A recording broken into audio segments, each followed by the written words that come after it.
అప్పుడు ఆ పెళ్లి కొడుకు ఎలాంటి వాడో తెలుస్తుంది. కానీ అంబికమ్మకి అబ్బాయి నచ్చితే చాలని ఆమె చూసిన వ్యక్తిని ఎలాంటి బ్యాక్గ్రౌండ్ చెక్ చేయకుండా పెళ్లి చేస్తున్నారు మీరు. అంటే కరణ్ సింగ్ మంచోడు కాదన్న నీ అభిప్రాయం? నేనలా అనట్లేదు విహారీ గారు. పెళ్ళంటే అటు 7 తరాలు ఇటు 7 తరాలు చూడాలనేది నిజం. అలా చూసి పెళ్లి చేయకపోతే జీవితాలు ఎలా ఉంటాయి అన్నదానికి ఉదాహరణ నేనే.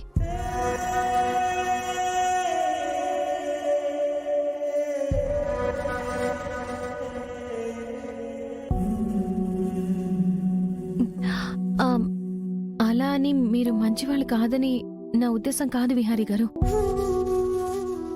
ఆ రోజు పొరపాటు జరిగింది. మా నాన్న అమెరికా సంబంధం చెయ్యాలని వెనక ముందు ఆలోచించకపోవడం వల్లే కదా ఆ ప్రకాష్ మోసం చేశాడు. మీరు నేను చెయ్యని తప్పుకి ఇప్పటికీ శిక్ష అనుభవిస్తూనే ఉన్నాం. అలాంటి పొరపాటు ఇంకెవరి జీవితాల్లో జరగకూడదని ఇలా చెప్తున్నాను విహారీ గారు. కనకం, నువ్వు ఎక్కువగా ఆలోచిస్తున్నావు. మనకి జరిగింది వేరు, ఇక్కడ జరిగే పెళ్లి వేరు. మన మధ్య జరిగింది పొరపాటు కాదు, ఇట్ ఈస్ డెస్టినీ. నీకు నాకు అలా ముడేశాడు కాబట్టే అలా జరిగింది. అలాగని ప్రతి ఒక్కళ్ళ జీవితాల్లో అలా జరగదు. సరే, నువ్వేం టెన్షన్ పడకు. నువ్వింకా ఎక్కువగా కూడా ఆలోచించొద్దు, సరేనా? ఆలోచించకుండా ఎలా ఉంటాను విహారీ గారు? ఇది నాకు కుటుంబమే. ఇక్కడున్న వాళ్ళందరూ నా వాళ్లే.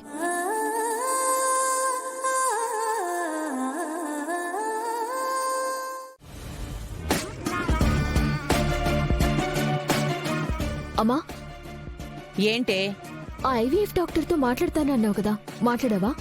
ఆహా, లేదే, ఇంకా మాట్లాడలేదు. మాట్లాడమ్మా. ఆ లక్ష్మికి సరోగసి చేసి 10 రోజులవుతుంది. ఇంతవరకు ఏ సింప్టమ్స్ కనిపించట్లేదు తనలో. సరే ఉండు, ఫోన్ చేసి మాట్లాడతాను.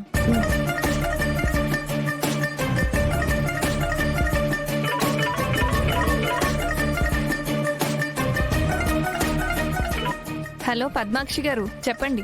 డాక్టర్, మీరా లక్ష్మికి చేసిన సరోగసి సక్సెస్ అవుతుందా లేదా? అదేంటండి అలా అడుగుతున్నారు? సక్సెస్ అయిందని ఆ రోజే చెప్పాను కదా. అలా అయితే 10 రోజుల్లోనే సిమ్టమ్స్ వస్తాయని చెప్పారు. ఇప్పటి వరకు తనలో ఎలాంటి సిమ్టమ్స్ కనబడడం లేదు. నాకెందుకో మీరు చేసిన సరోగసి ఫెయిల్ అయిందని అనుమానంగా ఉంది.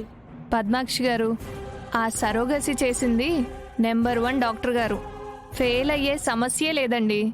మరా లక్ష్మికి ఎలాంటి వాంతులైనట్టు గాని ప్రెగ్నెంట్ అయినట్టు గాని ఇప్పటి వరకు ఏమీ తెలియడం లేదు డాక్టర్. పద్మాక్షి గారు, సరోగసి చేసిన 10 రోజుల తర్వాత ఎప్పుడైనా రావచ్చు. కొంతమందికి 10 రోజుల ముందే రావచ్చు, కొంతమందికి కొంచెం లేట్ అవుతూ ఉంటుంది. అలాగే డాక్టర్. పద్మాక్షి గారు, మీరా లక్ష్మికి సిమ్టమ్స్ ఏం రావట్లేదని కంగారేం పడొద్దు. ఇంకా 4-5 రోజులలో తనకి సిమ్టమ్స్ రాకుండా ఉండదు. ఈ సరోగసి మీద మీరు అనుమానాలేం పెట్టుకోవద్దండి. అలాగే డాక్టర్ గారు. 10 రోజులు అయిపోయింది కాబట్టి అందుకే కంగారులో ఫోన్ చేశాను. ఇంకో 4-5 రోజులు చూసిన తర్వాత అప్పుడు ఫోన్ చేయండి. అలాగే డాక్టర్.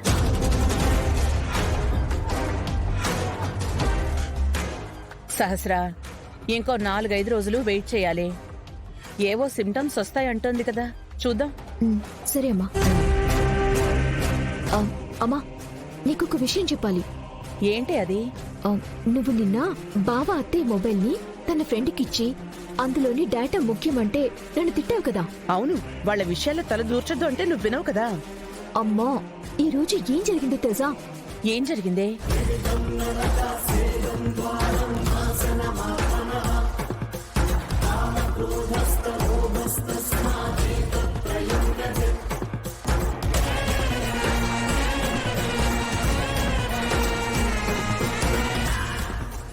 అలా బావ కంగారుగా వెళ్ళగానే నేను వెనకాలే వెళ్ళానమ్మా.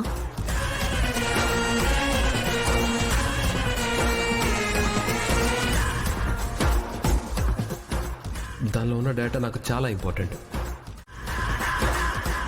బావా సెల్ ఫోన్ షాప్ వాడితో మాట్లాడి వెళ్ళిపోగానే ఆ డేటా గురించి ఇంత తప్పున పడుతున్నాడేంటా అని నేను ఆ షాప్ వాడి దగ్గరికి వెళ్ళానమ్మా. ఎక్స్క్యూజ్ మీ, చెప్పండి మేడం. ఇప్పుడు మీతో మాట్లాడి వెళ్ళారే అతను మా బావే. ఓకే మేడం, ఏమైంది?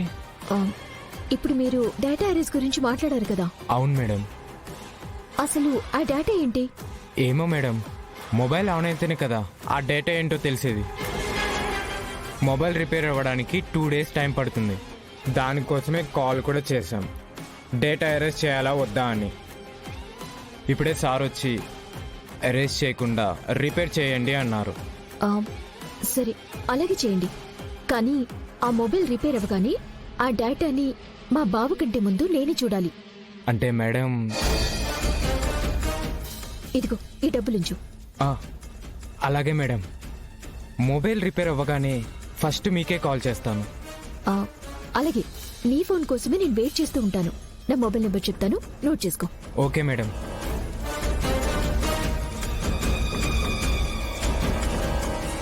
అలాగే మేడం, మొబైల్ రిపేర్ అవ్వగానే నేను కాల్ చేస్తాను. సరే, ఇదమ్మా జరిగింది. నువ్వు నన్ను అనవసరంగా తిట్టావు, కానీ ఆ ఫోన్లో ఏదో ఉందమ్మా, అందుకే బావంత కంగారు పడుతున్నాడు. సరేలే, మీ బావకు అనుమానం రాకుండా నువ్వు ఏమైనా చేసుకో, కానీ ఒక్కటి మాత్రం బాగా గుర్తుపెట్టుకో, నువ్వు మాత్రం జాగ్రత్త.